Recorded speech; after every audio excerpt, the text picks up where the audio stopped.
What's good, people? You know what's crazy? I actually played a shootout to blow off some steam. And why did I have to blow off some steam? Well, just stay tuned to find out. But this ain't a shootout, obviously.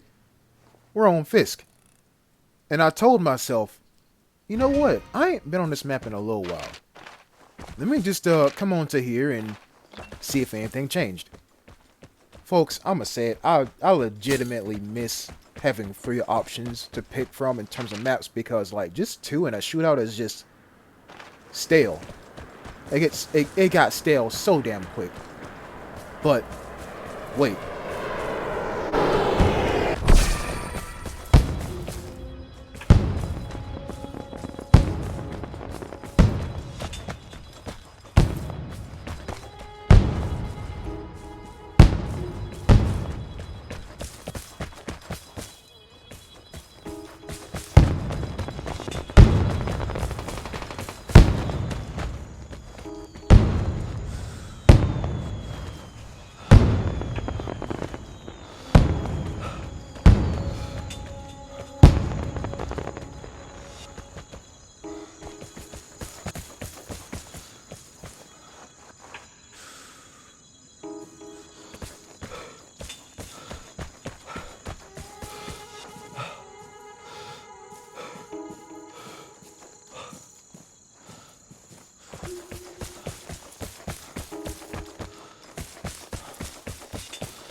I'm gonna go ahead and say it. Some of y'all are probably like, Jet, how the hell did you see that guy? Well, let me tell you something. I didn't see him. You know what I saw? Movement. That's what I seen. So look, if you were to go back and look right before I shot the guy through the plywood, you'll see between the bottom of the window and the bottom of the plywood that bars up, well, the barred house, there's a little gap. There's some daylight there, so we can see inside the house. That's all I needed to see. People, I tell you all this time and time and time again. Nothing moves in this game but people. And if we get lucky, there might be a guy in the comment section that appears again. Because in a previous video, one of my previous videos, he said, Jet, I've been called a cheater because I see someone from so far away. Thank you for what you tell me about movement in this game. Look, if he can do it, y'all can do it. Yes, even through a barred house. Yes, even through a window. Yes, even in a bush. If you look hard enough, you might see something that is not supposed to be there. Kind of like seeing a gas station in a city that's ran by Teslas. What the fuck is that thing doing there? You know, like when I say gas station, I mean like no convenience stores, just straight up gas pumps. You're in a city full of Teslas. Why do you need a gas station? In a map full of bushes, why does one have a freaking muzzle brake sticking out of it? That's a person. See what I'm saying?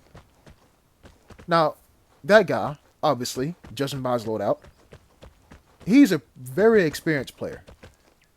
But guess what killed him? It wasn't me. It was himself.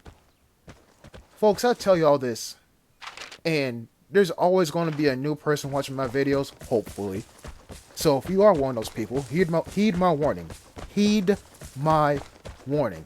Do not use the following: decoy, fireworks. You can use jammers, but don't rely upon them. Then I would sit here and tell y'all the stories as to why not to use the first two, but you just seen it. Firework number 1, firework number 2. You just told me a direction. Let me put it to you like this: decoys and fireworks are like reverse ports. That shit didn't make any sense to you, did it? Well, let me explain. When you port, you find the nearest person to you, or the nearest signal to you. There's a guy up there. I seen him out the corner of my eye. I know I did. I'm gonna keep my eye on that area.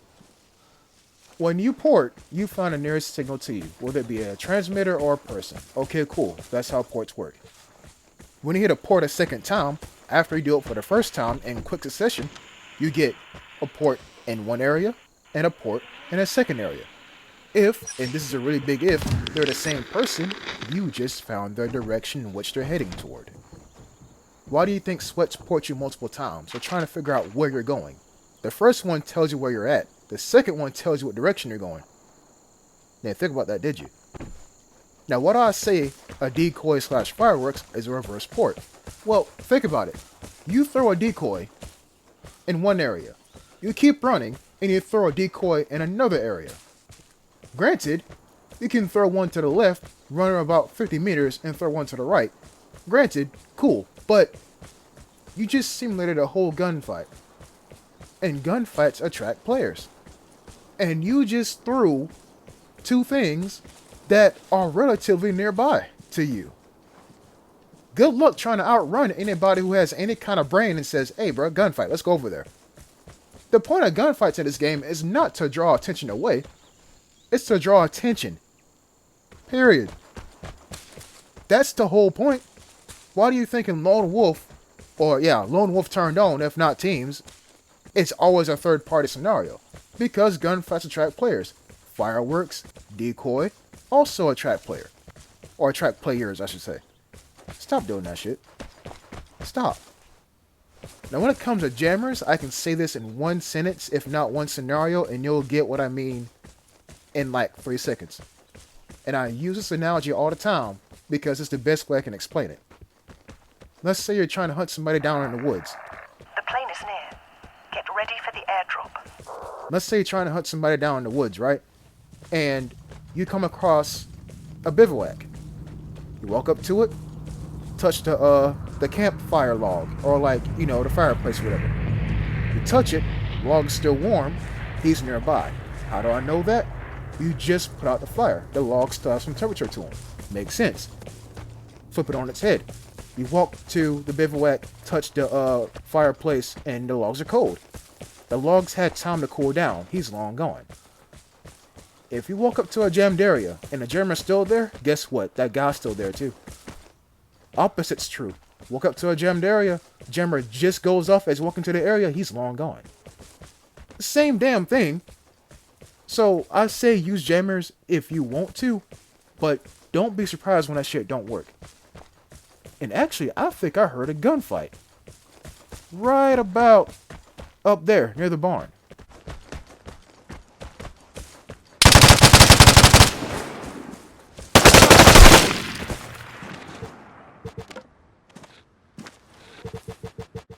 I call that my POV. I was so focused on what I think I heard near the barn that I didn't think, hey, motherfucker, look directly in front of you because that's where you're heading toward. I didn't think about that. So in all actuality, I should be dead right now. If that guy had, I don't know, SPOS 12, 870, Saiga 12K, hell, in some cases maybe even a M4A1. If not a Mosin. I would be out of here right now.